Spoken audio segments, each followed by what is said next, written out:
Libri i ndaluar nga Saia, e vërteta për poleshift, zhdukjet masive dhe historia e fshehur e Ademit dhe Evës. Një libër i ndaluar. Një dokument që Saia nuk donte që ti ta lexoje.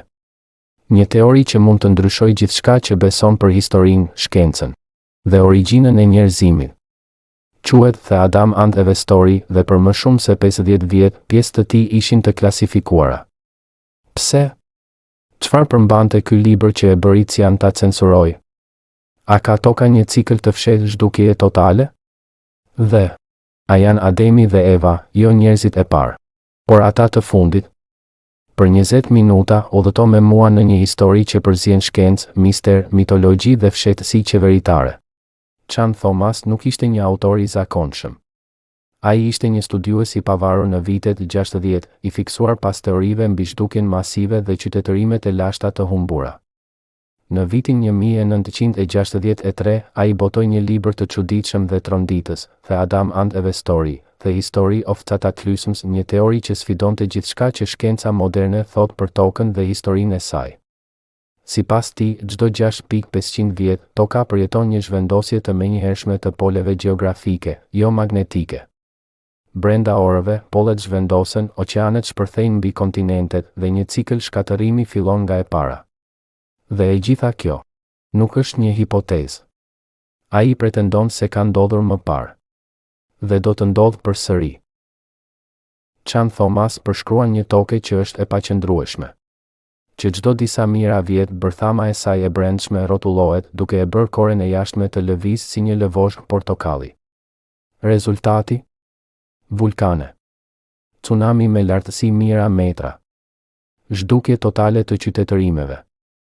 Ai përmend shembuj: Atlantida, Lemuria, përmbytja e madhe në Bibël, mite të lashta nga çdo kulturë, Sumerët, Majat, Hindusët, Indianët Amerikanë. A janë këto mite apo kujtime kolektive të një katastrofe reale? Qytetërimet lindin, rriten, shkëlqejnë dhe më pas zhduken në ujë ose balë, harrohen. Dhe historia rifillon nga zero. Dhe këtu historia bëhet edhe më e çuditshme. Pjesë të librit u mblodhen nga Saia dhe për më shumë se 50 vjet u klasifikuan si sekrete. Vetëm më 2013 dokumenti u deklasifikua pjesërisht dhe u publikua në arkivat e CIA-s, por kapitujt më kritik janë ende të redaktuar.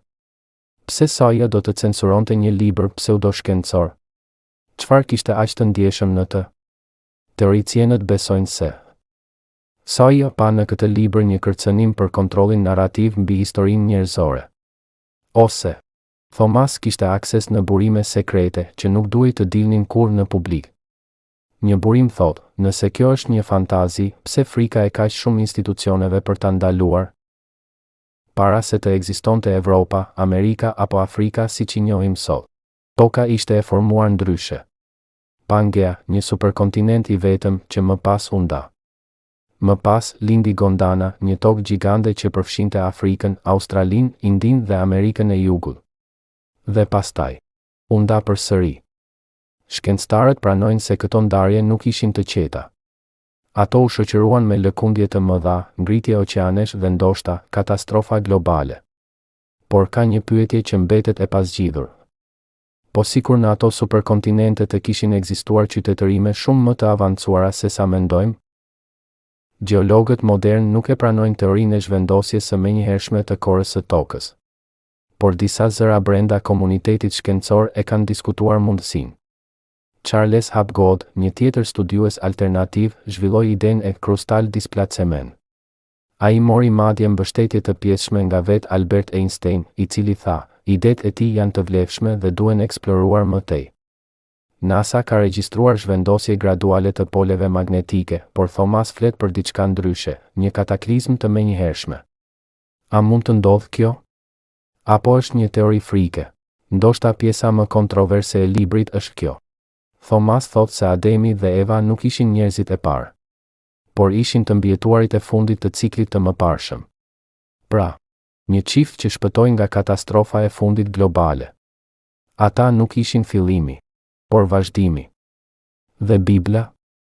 Një libër i koduar që përmban copëza të një historie të vërtetë, të deformuar nga koha dhe besimet.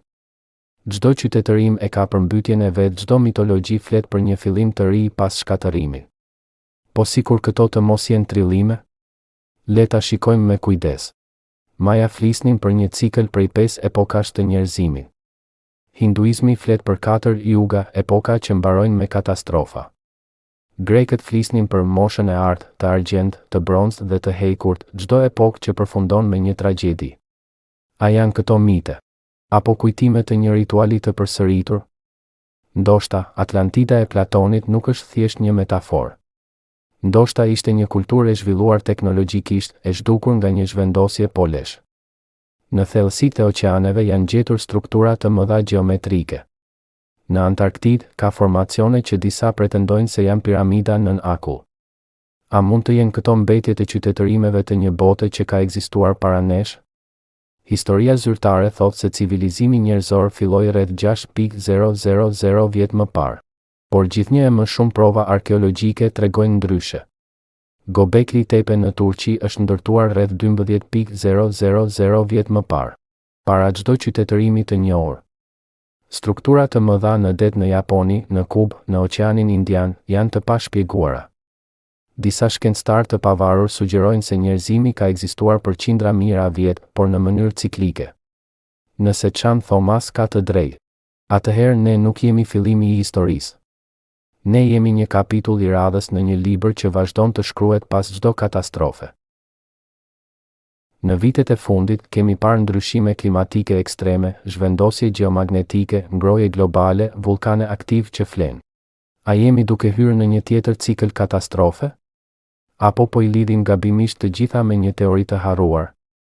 Një gjë është e sigurt, ky libër I harruar për dekada dhe I censuruar nga një prej agjencive më të fuqishme të botës, ngre pyetje që nuk duhet të injorohen. Ti çfarë mendon? A është The Adam and Eve Story një fantazi konspirative? Apo një paralajmërim I fshehur nga historia? Komento më poshtë. Dhe nëse kjo histori të bëri të mendosh, ndaje videon. Sepse ndoshta dikush tjetër ka nevojë ta dëgjojë.